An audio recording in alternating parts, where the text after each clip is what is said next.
नारायण नारायण नारायण। नारायण भगवान की जय। पहला अध्याय। एक समय नेमी शरण तीर्थ में सौनकादिक 88,000 ऋषियों ने श्री सूत जी से पूछा, हे प्रभु, इस कलयुग में वेद विद्या रहित मनुष्यों को प्रभु भक्त किस प्रकार मिलेगी तथा उनका उद्धार कैसे होगा। इसीलिए हे मुनि, कोई ऐसा तप कहिए जिससे थोड़ा समय में पुण्य प्राप्त होवे तथा मन वांछित फल मिले। वह कथा सुनने ही की हमारी इच्छा है। सर्व शास्त्र गाता श्री सूत जी बोले, हे वैष्णव में पूज्य, आप सबके प्राणियों के हित की बात पूछी है। अब मैं उस श्रेष्ठ व्रत को आप लोगों से कहूँगा जिस प्रकार नारद जी ने लक्ष्मी नारायण से पूछा था, उसी लक्ष्मीपत ने मुनि श्रेष्ठ नारद जी से कहा था, सो ध्यान से सुनो।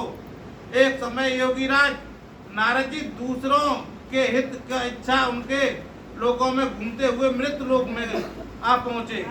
यहाँ उनके योनियों में जन्म हुए प्रात सभी मनुष्यों को अपने कर्मों द्वारा अनेकों दुखों से पीड़ित देकर सोचा, किस यत्न के करने से निश्चय ही प्राणियों को दुखों का नाश हो सकेगा। ऐसा मन में सोचकर विष्णु लोक को गए। वहाँ श्वेत वर्ण और 4 भुजाओं वालों देवों को ईश नारायण को देखकर, जिनके हाथों में शंख चक्र गदा और पदा थे तथा वरमाला पहने हुए थे, स्तुति करने लगे, हे भगवान, आप अत्यंत शक्ति हैं, संपन्न हैं, मन तथा वाणी भी आपको नहीं पा सकती। आपका यद मध्य अंत नहीं है। निर्गुण स्वरूप श्रेष्ठ अद्भुत और भक्तों के दुखों को नष्ट करने वाला हो, आपको नमस्कार है। नारद जी से इस प्रकार की स्तुति सुनकर विष्णु भगवान बोले, हे मुनि श्रेष्ठ, आपको मन में क्या है? आपका किस काम के लिए आगमन हुआ है? निसंकोच कहो।